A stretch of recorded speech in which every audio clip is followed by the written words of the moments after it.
Assalamu alaikum. Welcome to 168 Hours, your weekly roundup of the top local stories. I'm Hafiz Abdul Sattar, your host for the evening. Stay tuned.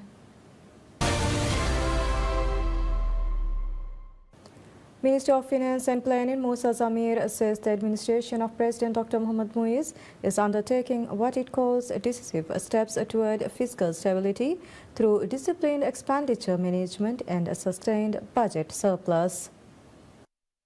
For the first time since 2021, government spending has remained within the approved budget, eliminating the need for supplementary allocations. At the Maldives MSME Awards 2025, Minister Zamir reported that the surplus has been maintained for 40 consecutive weeks, a result he attributed to strengthened cash flow oversight, reductions in non-essential spending such as travel and repair costs, and the timely servicing of debt. He projected that debt as a share of gross domestic product will decline from 9.9% in 2024 to 5.5% by year end, noting that the Sovereign Development Fund has surpassed $100 million for the first time, creating a reserve against future crisis. He said the government is reinforcing the fiscal framework through the National Fiscal Responsibility Act and the National Debt Act while developing a medium-term debt strategy. A central element of the approach is a shift toward value addition and Maldivian craftsmanship, with micro, small, and medium enterprises recognized as critical drivers of growth. To strengthen domestic capacity, 53 companies have been awarded more than 200 projects worth $175.10 million alongside $40 million SME Impact Fund with the Islamic Development Bank Group. Minister Zamir concluded that MSMEs must remain the primary beneficiaries of national progress, supported by investment in digitalization, infrastructure, and skills. Minister of Economic Development and Trade Mohammed Saeed announces the Maldives has shifted from economic depression to stability following Moody's decision to designate the nation's credit rating outlook as stable. Speaking at the Maldives MSME Award 2025 ceremony, Minister Saeed described the upgrade as a pivotal moment, offering renewed confidence to domestic businesses and international investors. He said the declaration affirms the turnaround achieved since President Dr. Mohamed Muiz's administration assumed office. Minister Saeed recalled that the previous economic climate had been severely weakened, with business owners discouraged, national assets including schools and hospitals mortgaged, and the country's rating significantly depressed. Moody's decision, he said, signals a decisive shift from fragility to stability. To consolidate this progress, the government is advancing a free trade agreement with China, the world's largest business market. Modernization also requires digital integration, and in partnership with Ooredoo Maldives, efforts are underway to introduce PayPal services early next year, fulfilling a key presidential pledge. He said support for small and medium-sized enterprises remains a priority. The Maldives has joined the Berne Convention to strengthen intellectual property protections, with a dedicated office planned for next year. Complementing these reforms, the Business Center Corporation has provided $3.24 million to 400 businesses through the Authentic Maldives program, while the Bank of Maldives has launched a digital SME platform branded Swipe. Sri Lanka's High Commissioner to the Maldives, Muhammad Rizvi Hassan, publicly expresses a profound gratitude for Maldivian assistance following the devastating cyclone Ditwa, stating that the Maldives was the very first country to respond to Sri Lanka's request for aid. High Commissioner Rizvi made the remarks while speaking at a fundraising telethon for Sri Lanka, an ongoing media-backed initiative by PSM aimed at raising funds to help the victims displaced by the heavy damage caused by the cyclone. Highlighting the strong bilateral ties, the High Commissioner emphasized that the Maldives has always been the quickest to express solidarity with Sri Lanka during the times of crisis. He specifically thanked the government and the people for their swift action and cooperation. High Commissioner Rizvi also highlighted that under the direction of the Maldivian president, the Foreign Ministry swiftly announced plans to provide both financial resources and aid aimed at immediately securing the safety and basic needs of the affected Sri Lankan population. He underscored that the brotherly relations between the two countries are unwavering. Given their shared environmental vulnerability, he stressed that the future agenda must include joint efforts on the international stage to combat climate change and raise awareness of environmental dangers among developed countries. The Maldives and Thailand formalizes a landmark agreement to dramatically enhance sports relations and cooperation, signaling a deeper commitment to bilateral ties between the two nations. The signing ceremony held on 27 November at the Ministry of Sports in Bangkok establishes a framework for extensive collaboration in athletic development, training and infrastructure. The accord was signed by Minister of Sports, Fitness and Recreation Abdullah Rafiu on behalf of the Maldivian government and Thailand's Minister of Tourism and Sports Artakon Sirlatakayon. The high-level ceremony was also attended by Maldives Ambassador to Thailand Fuad Taufiq, alongside senior officials from the Thai Ministry of Foreign Affairs, the Department of Physical Education, the National Sports University and the Sports Authority of Thailand. The agreement's primary objective is to strengthen bilateral relations through mutual cooperation focusing on the training and development of sports personnel across various disciplines. Key activities outlined in the pact include the exchange of athletes and coaching staff, implementation of comprehensive sports, training and youth development programs, and support to development of sports facilities and infrastructure in the Maldives. Under the agreement, specialized assistance will be channeled to Maldives through key Thai government institutions, including the Department of Physical Education, the Sports Authority of Thailand and the National Sports University. During the exchange of views at the ceremony, Minister Artakon Sirlatakayon noted that the significance of international sporting events in fostering regional unity. He highlighted Thailand's upcoming role as the host of the 33rd SEA Games and the 13th Asian Para Games, tournaments aimed at further strengthening friendship and relations among member states. Both governments expressed strong belief that newly signed agreement will serve as a catalyst for promoting lasting friendship and unity between the people of Maldives and Thailand.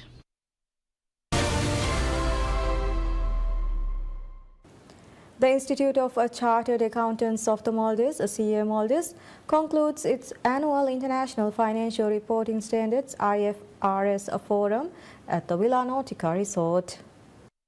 Convened immediately after the Asian Oceanian Standard Setters Group's annual meeting, the forum was intended to strengthen IFRS expertise among accountants and finance professionals. More than 200 participants from the financial sector attended. Muhammad Hussain Manik, Chief Executive Officer of the Capital Market Development Authority, opened the sessions. Dr. Andres Barkov, Chair of the International Accounting Standards Board IASB, joined as a special guest accompanied by IASB technical experts and over 25 senior officials from international standard-setting bodies. Organized under the theme Clarity, Consistency and Sustainability, the program focused on preparing participants to meet modern financial challenges and address persistent reporting issues. CA Maldives President Muhammad Halim Abdullah highlighted the importance of producing financial reports that conform to international standards. He noted that although IFRS is often associated with large corporations, its relevance is equally critical for smaller nations such as the Maldives. With the economy closely tied to tourism, he said compliance must be treated as a priority. Abdullah added that government-owned companies must also maintain strong reporting systems, stressing that international partners assess trust in Maldivian businesses through the transparency of their publicly disclosed financial statements.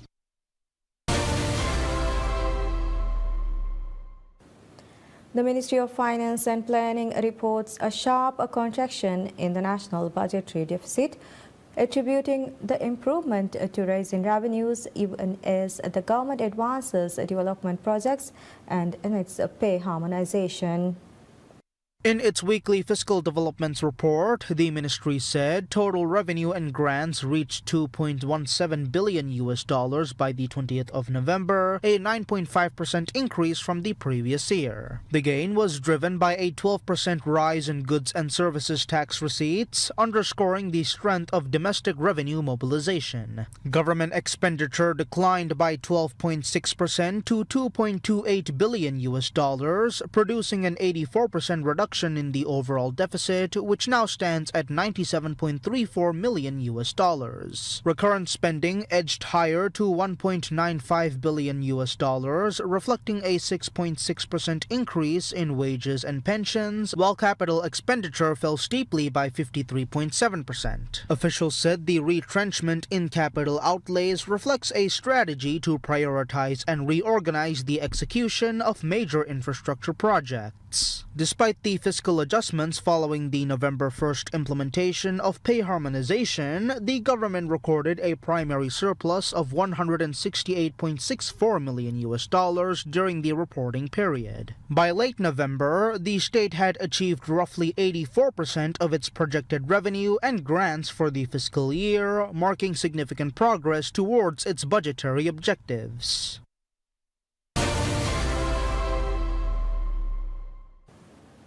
The government significantly ramps up its ambitious land reclamation efforts, deploying one of the world's largest trailer suction hopper dredgers, the Cristobal Colon, to accelerate the land reclamation of the landmark Rasmale project threefold. President Dr. Mohamed Muiz announced on X that the colossal vessel owned by Jan de Nul has commenced operations on Monday, marking a major milestone in the nation's drive to expand habitable land. This move is part of the president's October pledge to bring in larger dredgers to expedite land reclamation works across the Male area and other islands, with 2 such dredgers already in operation. The Rasmale project, envisioned as the world's first eco-city and a key promise of President Muiz's administration, is central to the government's broader agenda. Alongside Rasmale, extensive dredging operations are also underway for Hulumale Phase 3 and Gulifalu, with numerous other land reclamation initiatives progressing through various stages nationwide. These accelerated efforts underscore President Muiz's overarching goal to ensure that all citizens without their own housing are provided with homes by the end of his current term.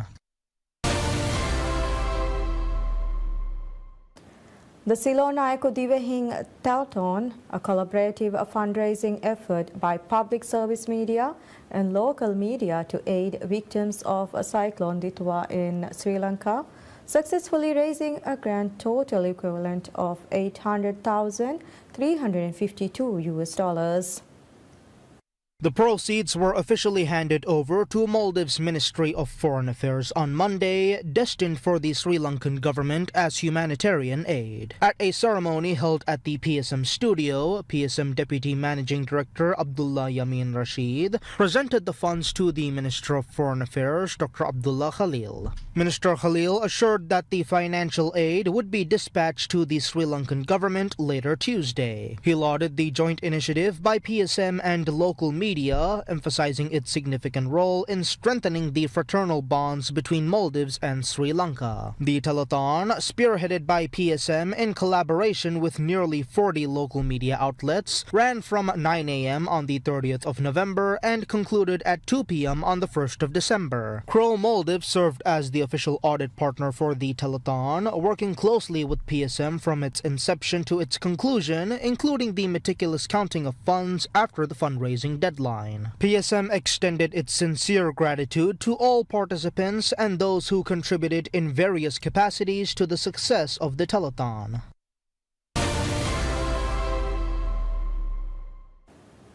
President Dr. Mohamed Muiz discusses strengthening economic cooperation between Maldives and Saudi Arabia in a meeting with a Saudi Arabian business delegation led by Sarah Al Said, Deputy Minister for International Relations at Saudi Arabia's Ministry of Investment.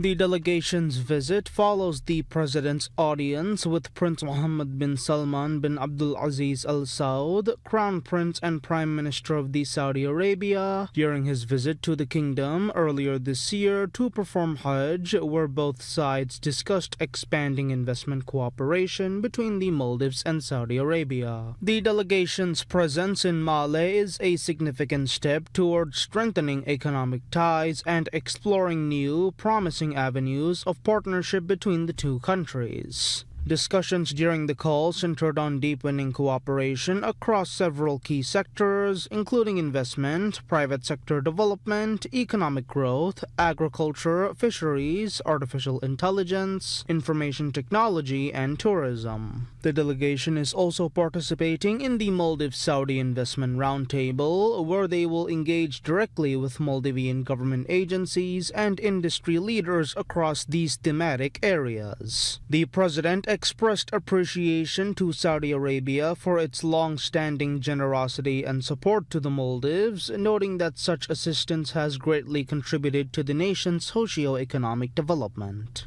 He also conveyed heartfelt gratitude for the kingdom's role in facilitating the completion of Villana International Airport and for dispatching the distinguished delegation to the Maldives. The Saudi delegation in turn expressed their gratitude to the president and the government of the Maldives for the warm welcome and hospitality extended to them. Both parties reaffirmed their commitment to further enhancing the close and brotherly relations between the two countries. Cabinet ministers and senior officials from the president's office were also in attendance.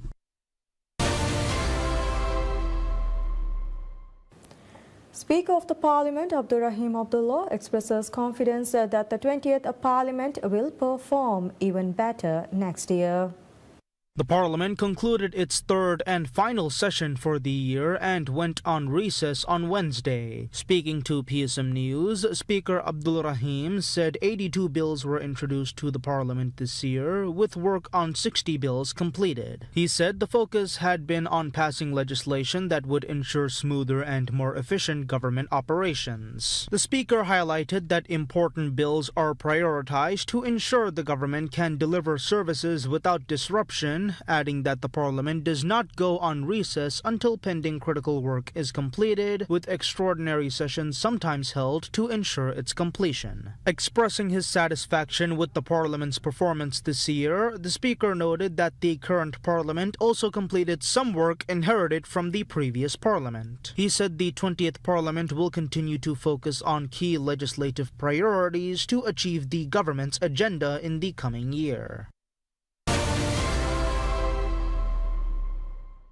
Minister of Health Abdullah Nazim Ibrahim emphasizes the importance of monitoring children's development beyond the age of 2.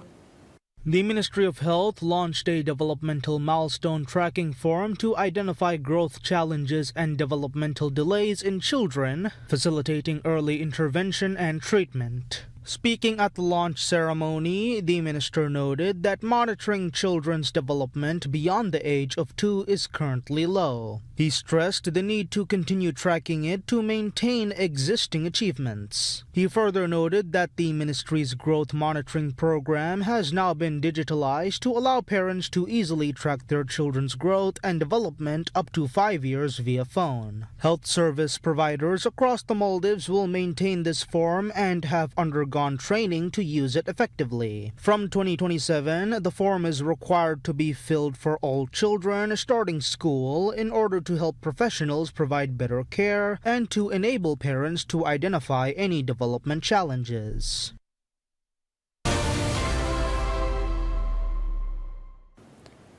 Dr. Aishat Shiham, Minister of Social and Family Development, states the government has facilitated employment for 350 persons with disabilities during the current term. In a statement marking the International Day of Persons with Disabilities, observed annually on the 3rd of December, Minister Aishat Shiham said the occasion underscores a collective responsibility to uphold rights and strengthen empowerment for the disabled community. She described persons with disabilities as a demographic requiring heightened social protection, noting that safeguarding their rights is fundamental to building a compassionate society and resilient family structure. These efforts, she added, remain a central objective of the current administration. Pointing to the leadership of President Dr. Mohamed Muiz, the minister characterized the initiative to secure employment opportunities as a vital and deliberate policy decision intended to advance inclusivity and reinforce social progress. Reflecting on the past 2 years, she credited collaboration as the primary driver of success and outlined priorities for service continuous improvement, including robust systems for early detection and treatment in childhood, income-generating pathways for capable school leavers, and essential life skills training. She stressed that interagency cooperation will be indispensable in ensuring effective implementation. This year's observance carries the theme Fostering Disability-Inclusive Societies for Advancing Social Progress, calling for greater participation of persons with disabilities within the broader community. President Dr. Muhammad Muiz ratifies the Comprehensive Animal Husbandry and Animal Welfare Bill, ushering in a new era of district regulation for animal care, trade and welfare across the nation. The landmark legislation introduces significant financial penalties for various offences, notably targeting the dumping of domestic animals, a growing public concern. The newly enacted law aims to establish robust rules and standards to facilitate the safe and sustainable breeding, keeping and trading of animals while simultaneously ensuring the health and well-being of all animals kept within the country's borders.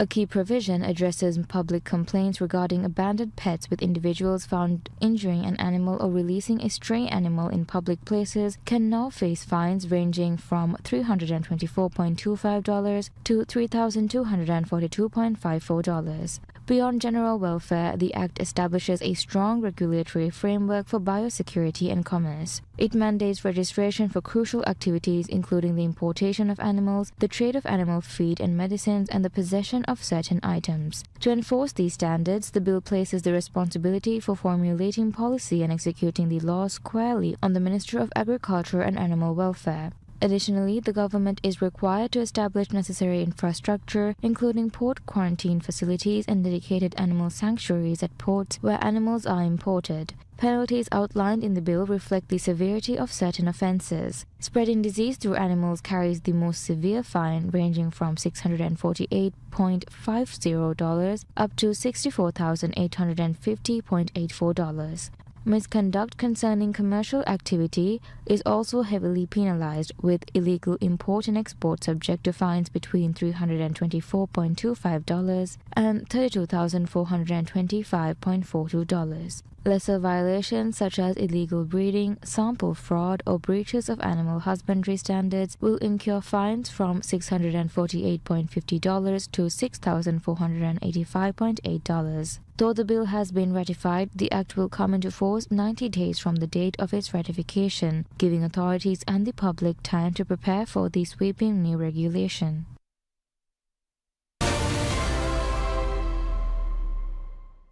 The Ministry of Education announces a nationwide directive to standardize school uniforms across government institutions, set to take effect at the beginning of the 2027 academic year. Officials said the measures, developed after extensive consultations with school leadership, are intended to streamline procurement and ensure greater accessibility for families. Schools have been instructed to complete the transition before the start of the 2027 term. The regulations stipulate that shirt colors must correspond with national symbols or ministry branding, restricted to white, sky blue, tea green, or light red. Trousers and skirts are confined to dark shades of black or navy blue. Activity uniforms will be standardized to plain black tracksuits without decorative elements, paired with tops in designated primary colors or the school's specific hue. Accessories are subject to strict regulation. Belts, socks, and formal shoes must be plain black, while athletic footwear is permitted solely for activity wear. Uniform standards vary by age group. Key Stage 5 students will be required to wear ties, while pupils in Key Stages 1 and 2 are exempt but must follow prescribed tucking rules. Arabiya School may retain its traditional attire but must adopt the new activity wear. The ministry noted that the reforms balance institutional identity with practical considerations, prioritizing comfort, ease of movement, and affordability for parents.